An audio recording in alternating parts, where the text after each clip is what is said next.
Episode 1. Welcome to Spilling the Gravy. I'm Antonia.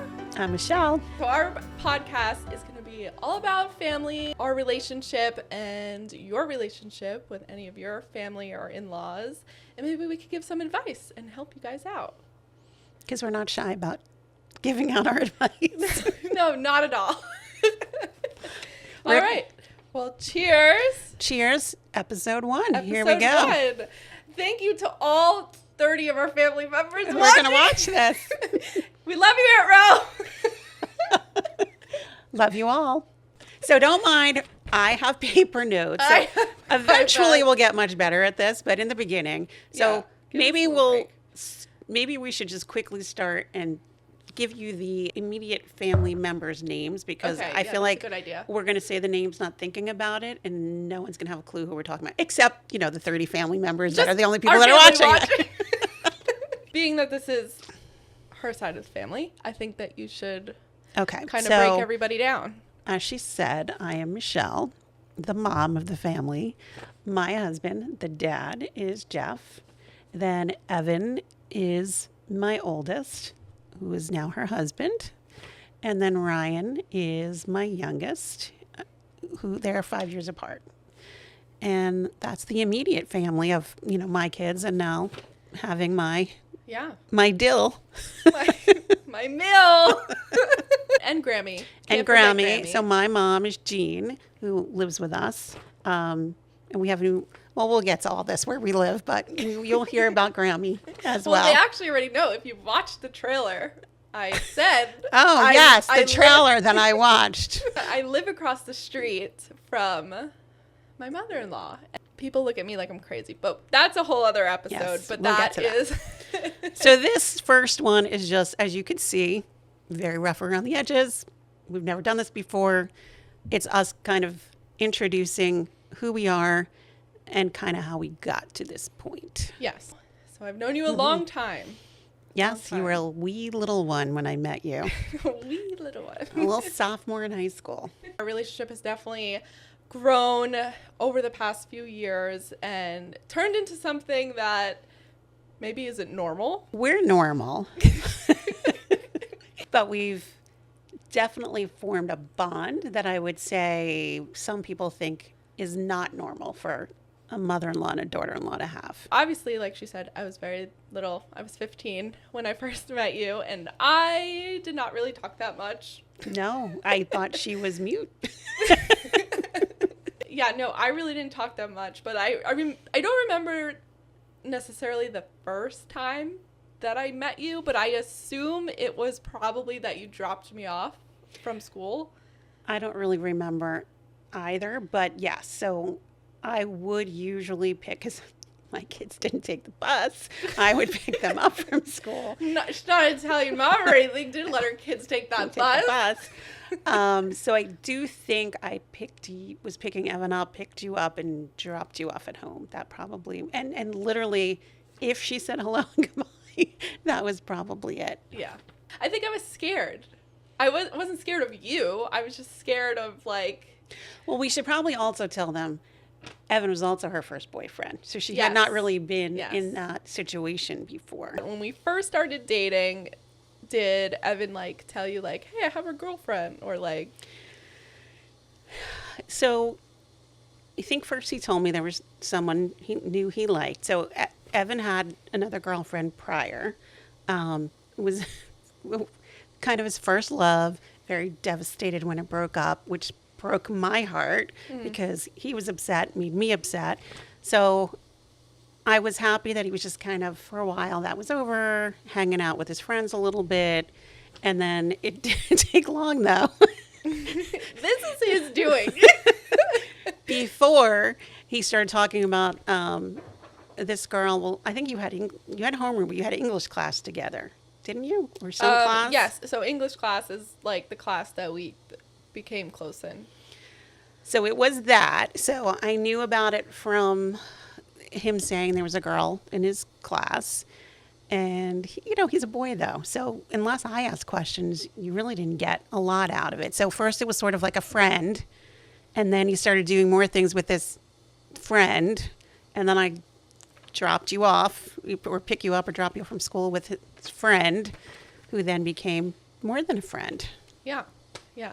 I mean, on my side, it was a little bit different. Let's hear your side. It was more him and his ex-girlfriend had broken up, and they were broken up for a little while, and then we had class together. But then I remember, like, he liked me first.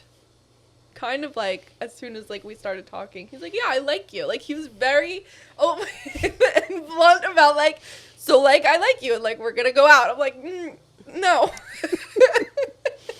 It's not that I was against it. I was scared. I was scared to have a boyfriend. I think I didn't know how to be in a relationship, and I was like, I don't want to. Even though I did like him, but I didn't like him immediately. When, like, he said I liked you, I was like, oh, I think you're cute, but, like, I don't know. We were still friends at that point. Was there another boy you liked?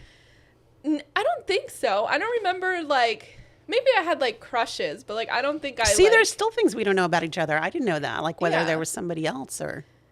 Yeah, it wasn't that I was like, oh, I like that one. Like, I thought people were cute and, like, whatever. You really were a baby.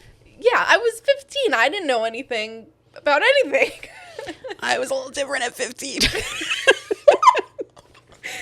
That should be an episode about Michelle's childhood. I'll be another one. Grammy cannot listen to that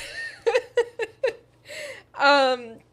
But yeah, I don't know. It took us a while to start dating, and then we went on a few dates, which is probably what you've heard of us hanging out and whatever. We hung out with friends together, then we hung out alone. And then in March, at this point I did like him, but I was scared. I didn't want to say, like, yes, I like you back. Like, now ask me out. Like, it was more like I just wanted him to do it. And then he finally did it. And then I said yes. And then we started dating. So now I knew, but you didn't tell your parents right away. My mom knew. She knew from the beginning? Yeah, she knew from the beginning. She knew the day before Evan asked me out, because I told her I have a feeling there was this boy that might ask me out and I might say yes. And that's immediately when she did the background checks on us. Yeah. So she's like, what's his name? Social security. Wait, I have a specific memory, and I think Evan has a similar one, but with the entire family, where I told her, like, hey, there's this boy I like, and he's probably going to ask me out, and I think I'm going to say yes. And then she was like, let me see a picture. So then I pull up on Facebook, and it's a picture of him. She goes, okay. He's cute. Literally, it was like very, like, I don't know, like stern. But she was like, okay. And then she definitely did a background check on your last name and everybody in the family. For those that don't know, my mom worked for the FBI. And we passed, obviously. Yeah, clearly. But that's how, like, I kind of told my mom. My dad, on the other hand, which he knows this now, so I feel fine saying it, didn't know for probably 6 months. And I didn't live with my dad at the time. I just lived with my mom, and I was terrified to tell him, like, which is so funny scared. To me because Larry's such a softie. He is, but when I was that age, I didn't think he was. I thought he was like Mr. Scary dad man that was gonna yell at me if I had a boyfriend. So I didn't tell him for a while. But then I think I have a specific memory of me texting Evan very, very early on to our relationship. I don't even know if we really were dating yet or was just before. Where then he showed a picture of me to the whole family, I think at Nani's house. So Nani, another name. That was my yes. grandmother. Our beautiful Nani. Oh, I miss Nani.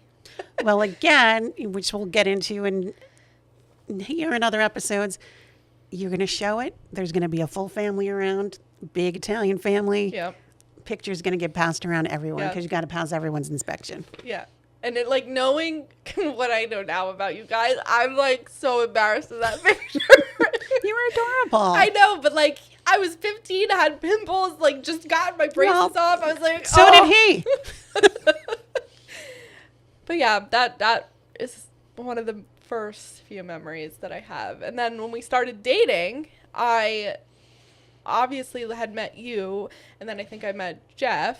maybe Ryan too, I guess. But we hadn't really like gone over each other's houses early on. I feel like he came to my house, but I really didn't go to your house in the beginning. I don't even really remember. Yeah. But then, so a month into us dating is when I met everybody. Everybody meaning like 40 people. And that wasn't 40 people because it was a restaurant. No, it wasn't 40 smaller. people, but I was She being exaggerates. I was being dramatic. She was being dramatic. Felt like 40 people. Yeah, she came for birthday dinner, and it was probably 12 people. There wasn't that many. Yeah. And again, very quick. I always thought from the beginning how pretty she was. That she was adorable, very pretty, very fresh face. Like they just made a cute couple together. Of course, I'm protective of my son, and the last one had broken his heart. So I wanted to see where this whole thing went. They're young. How she relates to the family is very important to me. So the other one who broke his heart actually was very talkative. So she talked. She really was. I knew who she was too. We were She friends. talked all the time. She had come to and they were together not even a year. I mean, it was puppy love. She had come to a holiday. So she was very, very talkative, very different than Antonia coming in being very quiet. So that, of course, made me wonder from the beginning, like, is she going to fit in?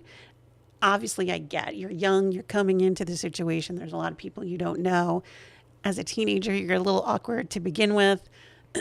And we're not quiet or shy. We're noisy, and there's wine and a lot of food. And then his little brother was...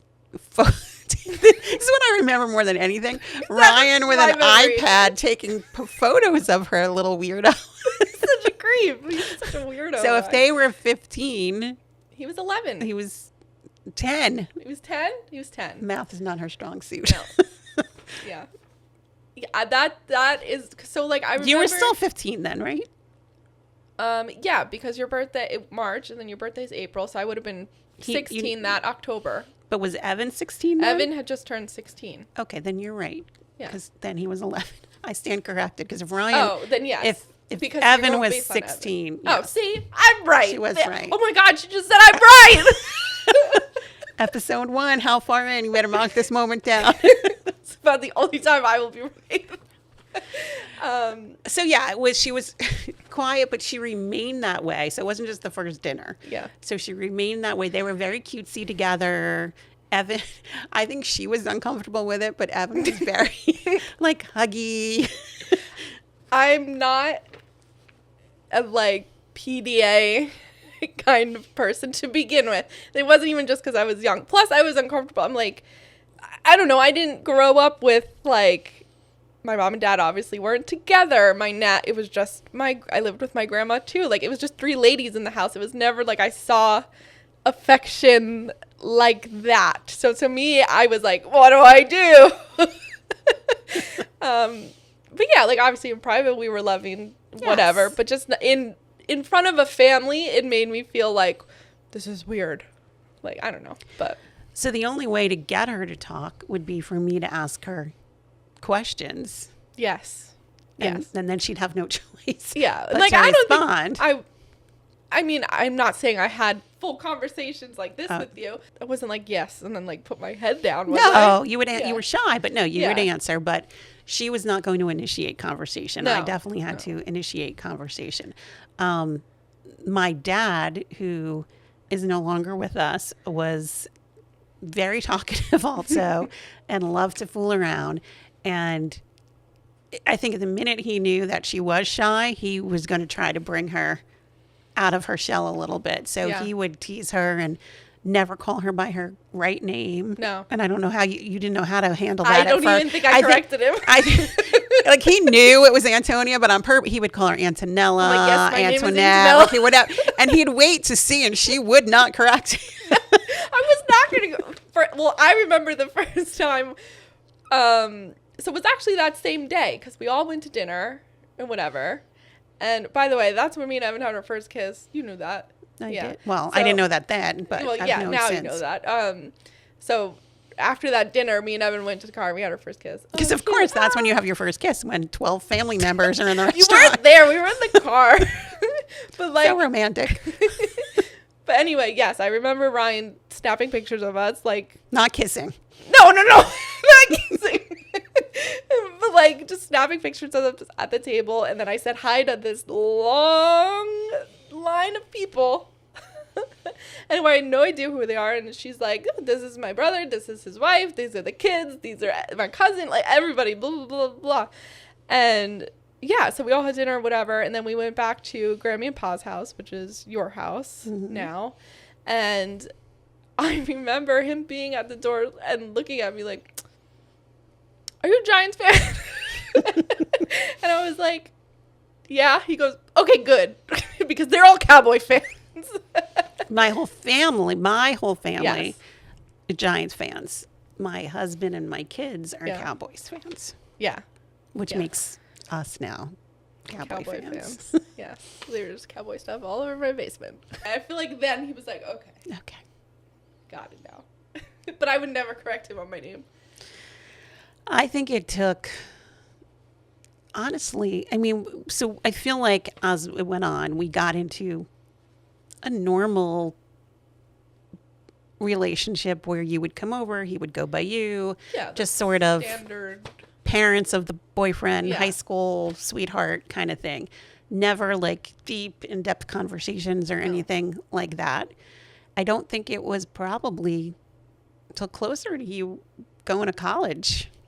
Yeah, well, because we had started dating sophomore year of high school. So we finished out high school and we were seniors. And I feel like you said, at that point we had like a normal, I would come over every once in a while. We have dinner, like normal things. You started to come like the holidays, like maybe later in the day, you know, after like you had holidays with, dessert, right. something like that. Then I went away to school, long distance, for about 2 years, and The test, was it going to last the or test. not? Oh my gosh. Well, we did. But then Spoiler alert. spoiler alert, I'm married.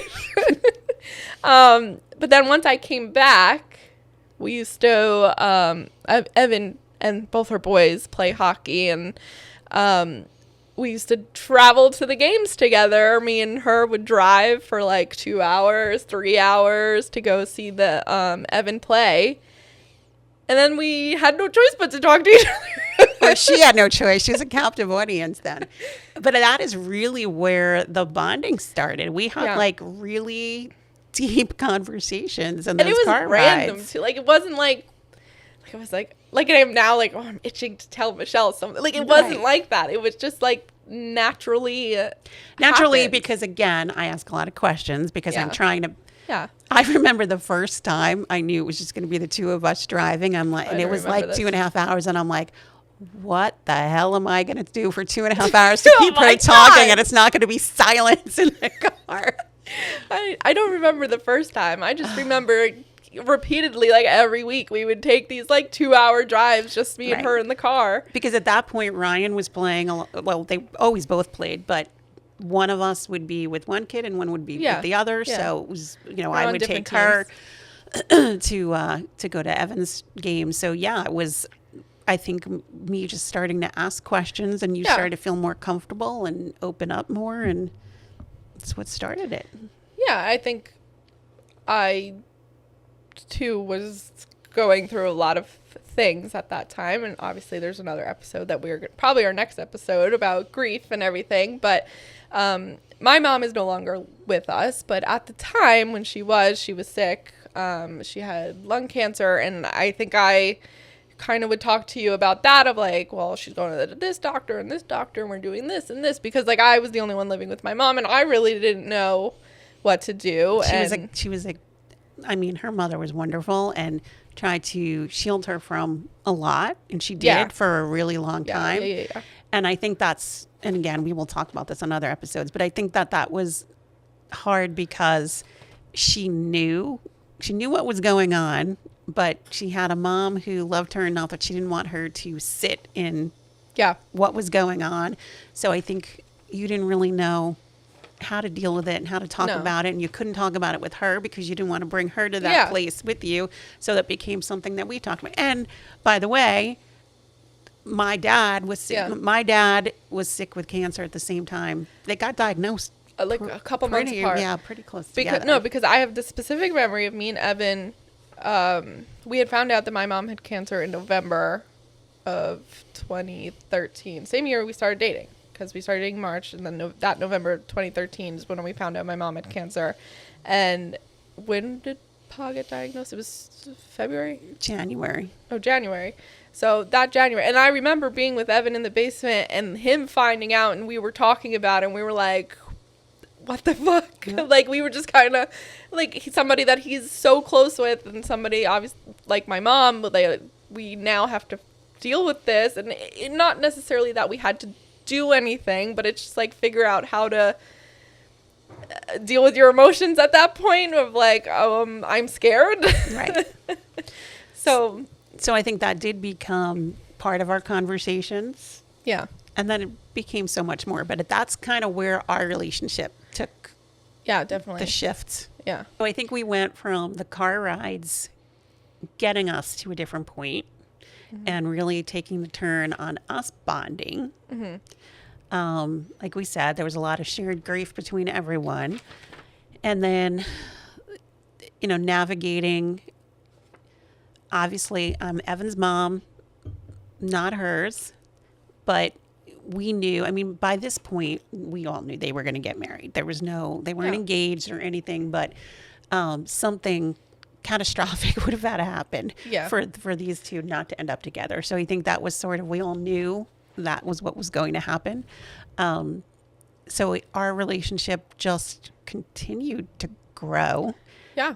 Then I think losing your mom, that's another conversation too, but I'm not her mom, never trying to be her mom. She had an amazing mom, but I can't not be Evan's mom and not be hers too.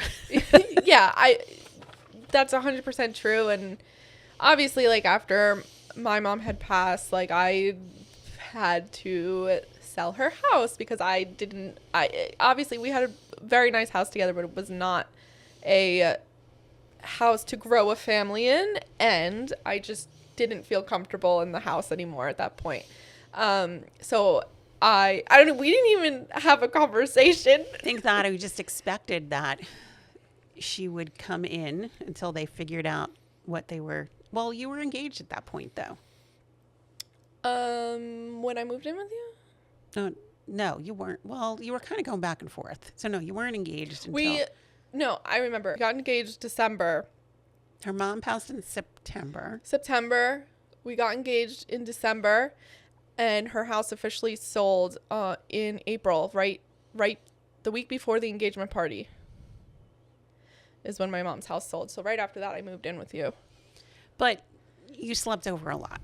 Oh, yeah. Yeah. In between, I was going back and forth because I also didn't want to be in the house by myself. And So Evan would either sleep there with her. yeah, and he worked here, so it was easier for him. So I would come take me and the dog and just come sleep over.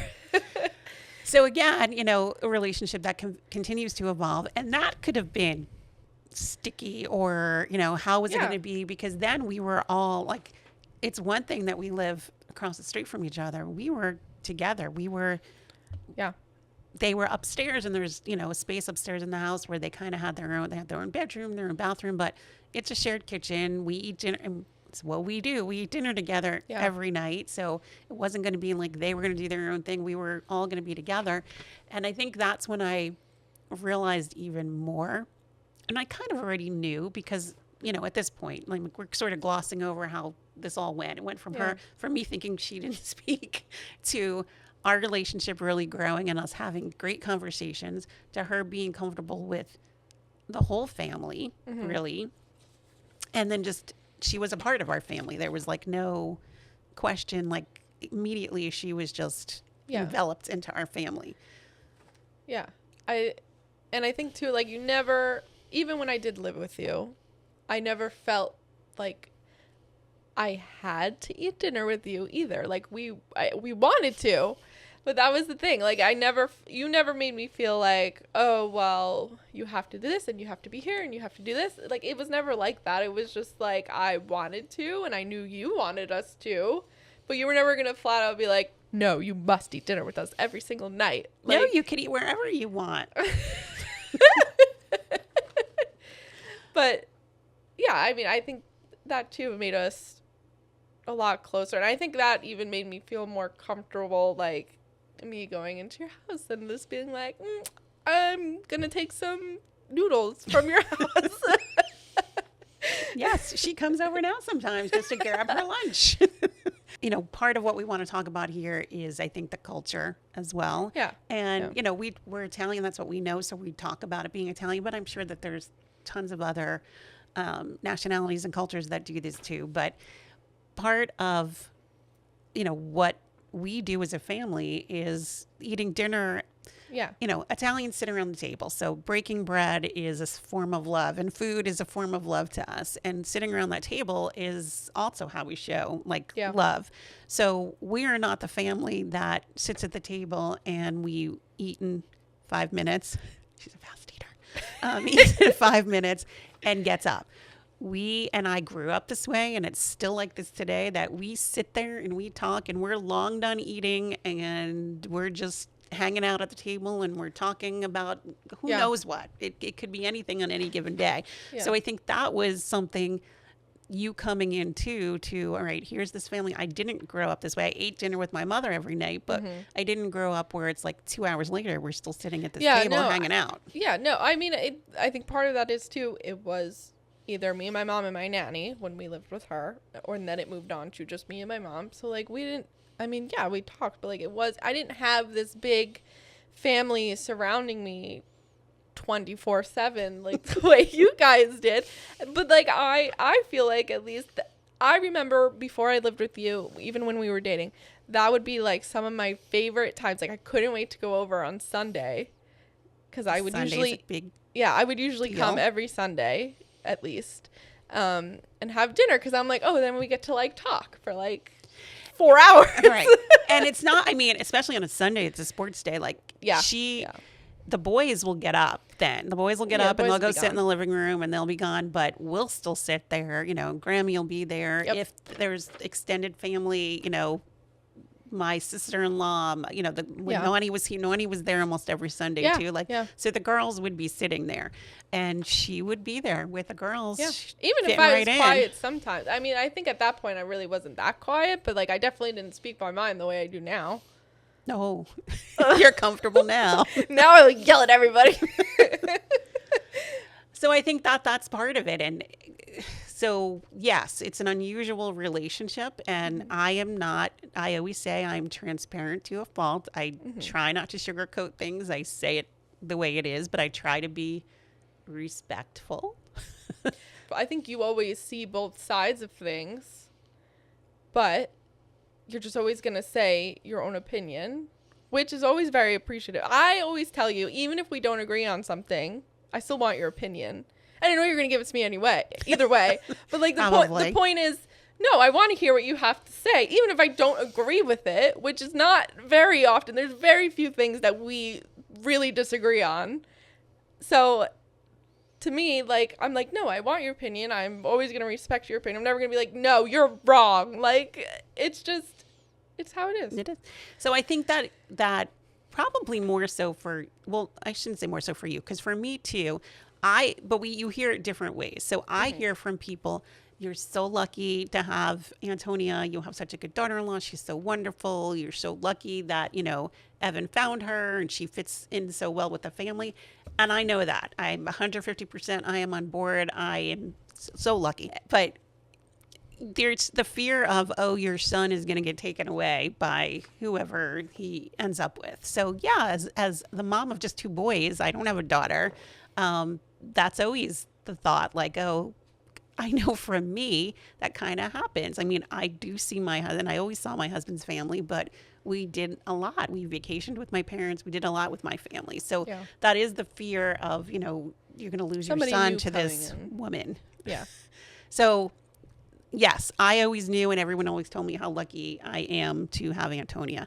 I think she hears the opposite. Like, what do you mean you're close to your mother-in-law? Like, Yeah. I don't want to be around my mother-in-law. I literally get looks. Like, I remember when I first started my past job, and we were talking about mothers, just mother, and obviously I'm like, oh, my mom's dead. So Nope, she doesn't bother me. She's dead. Yes, she does. She comes around as a gnat. We think she's a little gnat, but like I would be like, oh, but like I'm like really close with my mother-in-law. They'd be like, your mother-in-law? You're close with your mother-in-law? I'm like, yeah, like I live across the street. And again, like to me, like I don't know any different. So like I've only ever had this relationship with her, so I really can't imagine hating you. Like, or just even like when I thought about my future and like who I was gonna marry, I never, I guess, thought to myself like, wow, I'm supposed to hate my mother-in-law. But like I knew that like the mother-in-law stereotype was like, you know, a thing, and like people don't always get along, and like it's a little rough, especially to an Italian one with 2 sons, and I'm dating the oldest, first, right? My like, firstborn. So like I get it, but at the same time, you've never made me feel uncomfortable. You've never made me feel like there was pressure around me or like that, like you're not good enough. Like I've never felt like that. And I don't even think I would feel like that if we met later in life. But well, thank goodness you are good enough, or we might have had a problem. well, yeah, I mean, it's vice versa. If she didn't like me, I'm sure I would not be here anymore. And I mean, I was close with my mother-in-law, not the way we're close. Yeah. Maybe more like normal. But I could, I could go there and I could sit and I could have a cup of coffee with her. But I grew up where my mom was also close to her mother-in-law, my grandmother, who also passed away when I was 12, 13 when she died. But they were very close, and we lived with them in a 2-family house. So I knew nothing other than living with grandparents and seeing my mother with her mother-in-law and father-in-law, and they were very close. They had a close relationship too. I mean, not like us. I'm sure they wouldn't be doing a podcast together. This is crazy. But she was like another mother to my mom. So they were close too. So that's kind of what I knew and what I grew up with. So it's what I wanted for myself. Hence why they were going to go to the orphanage, so that I could just have the girl to myself. No, yeah, I think everything works out the way it's supposed to work out. Now, I didn't necessarily think that we would ever be this close, but I'm happy that we are. And, you know, I loved her mom. So I loved Nicole. We would talk about, you know, she only knew raising a girl. I only knew raising a boy. So we had conversations about that. I think she enjoyed Evan a lot, not having a boy and then having Evan to feed. Yeah, that's her biggest thing. So she enjoyed, I think, that part of it. Sports, she loves sports. And, you know, Evan is huge into every, you know, he plays hockey, he's a hockey coach, but loves every sport there is except soccer. Sorry, guys. Yeah. But loves all sports. So I think she enjoyed that common bond with him. And then I think she enjoyed seeing you bond with me too, because she knew it was different. She knew like... And she has never, like, I know you have asked me this probably in one of our car rides. Like, did your mom get, like, mad? Like, we're, like, together all the time? Or, like, you're always with us? Or, like, whatever. And I'm like, no. And, like, she's never said that to me. And she's always been very, very happy that I have this big family. Because it's something she always wanted. And something she told me that, wanted too. to me. Yeah. So... And she never once felt like uncomfortable about, I think, our relationship, because we were close at that time. I think she was happy that I had it. So, yeah, I think it all worked out the way it was supposed to. Yeah. And you know, she grew up in an Italian family like that too. Yeah, when she was younger, from what I hear, it was the same exact thing. The Sunday dinners, the sitting at the table for hours, all the family over, yelling, screaming, drinking, all of that. That's what it was. And then somewhere down the line on my side, it kind of fell off. But, yeah, she grew up with that and wanted me to have it, and I do. And I think if she was still here, she would be here with us doing this together. So I guess that explains kind of our relationship and kind of how we got here, and that we're close. We live. Yeah, no, we're not the Romanos. Everybody likes to say, oh, like everybody loves her. Yes. I am not a Marie. No, the situation is the same, but she is not a Marie. I mean, careful, I'll go Marie on you, but see, I'm drawing her in all this time. But that's what makes us unique, I think, is that we have this bond that's yes, mother-in-law, daughter-in-law, friendship. Yeah. But then there's my son who I have asked, like, does it bother you that I'm this close with Antonia? I don't think so. He says no. I mean, obviously it makes his life easier that we are this close. I think it would be weird not to say that I wasn't this close with you, but like if we weren't at least a little bit like this, he would be like, well, he would not know what to do with himself. He's such mama's boy. He would not know what to do with himself. So luckily for him, we are like this. But I think that's kind of what brought us here then is you thinking, the more you heard, like I said, I get told, oh, you're so lucky because you have the daughter-in-law you do. She gets told, oh, God, that's so weird. Yeah. Why do you like your mother-in-law? Ew, yuck. Yeah. That's icky. Yeah, exactly. And I think that's why we kind of wanted to start a podcast too, is to talk about the things that we go through together and how close we are, but then maybe some things that we can help out with. Right. If people can relate. Yeah. And it won't just be mother-in-law and daughter-in-law things. No. Yeah. Just kind of anything that we want to talk about. I think we'll have a lot of family stories. So yes. Hopefully you'll be interested and we won't bore you. They can be funny. Yeah. But I think it's telling you to then kind of have you give us feedback on your own situations as well. And we can read them here on the show. So all our families send us some things so we can I know since it's only our 30 family members and we already know all your stories, but it's okay. We can pretend. We're going to pretend. It's fine. All right. Now, did we cover all our points? And let me go to my old-fashioned notes while you have your computerized notes. Yes, I think we did. I think we're pretty good. Common middle stereotypes, clingy, controlling, judging. I have all of them. You are so controlling. I can't even handle myself anymore. I want to move. I keep saying we're going to move. No, she's not allowed to move. She cannot move. If she moves, we're coming with her. So. No, if we hit the $1 billion Powerball tomorrow night, we're going to build a true compound. Yeah. Yes, that's what we call our little house, the little Cali compound across the street from one another. Wow! Look at us! Cheers again! Wine. We also bond over wine. Mm-hmm. Fun fact, I didn't like wine before I met her. She didn't. I may have brought that on. She's turned me into an alcoholic. My mother-in-law turned me into an alcoholic. Now there's an episode. Yeah, that should be the title. My mother-in-law turned me into an alcoholic. My daughter-in-law turned me into a podcaster. Who knew? Woo! All right, so that was good. Episode 1. Episode 1 in the books. What's episode 2 about? I think we're going to be talking about grief. Woo! So fun!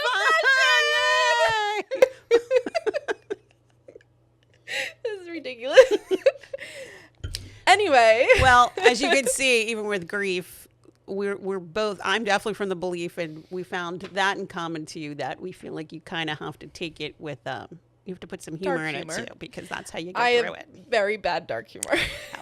So we bond over that as well. Yeah. So that'll be our next episode, is talking about grief and dealing with either your relationships with it or how you deal with it, going through the situations. And yes, because again, the grief she went through also kind of brought us here. So that'll be part of it. And then I promise it won't be so dark. That won't even be dark. No, it's going to be quite funny. I'm quite excited. It's a dark conversation. If you like dark humor, you're in the right place. Well, thanks for listening to us. Yes, thank you guys for listening. Love you, family. Bye, family. We love you. Anyway, thanks for listening. Follow us on socials at Spill the Gravy, and stay tuned for our next episode. It will be out next week. Every Tuesday. Every Tuesday we're going to Tuesday. drop an episode. So stay tuned for next week.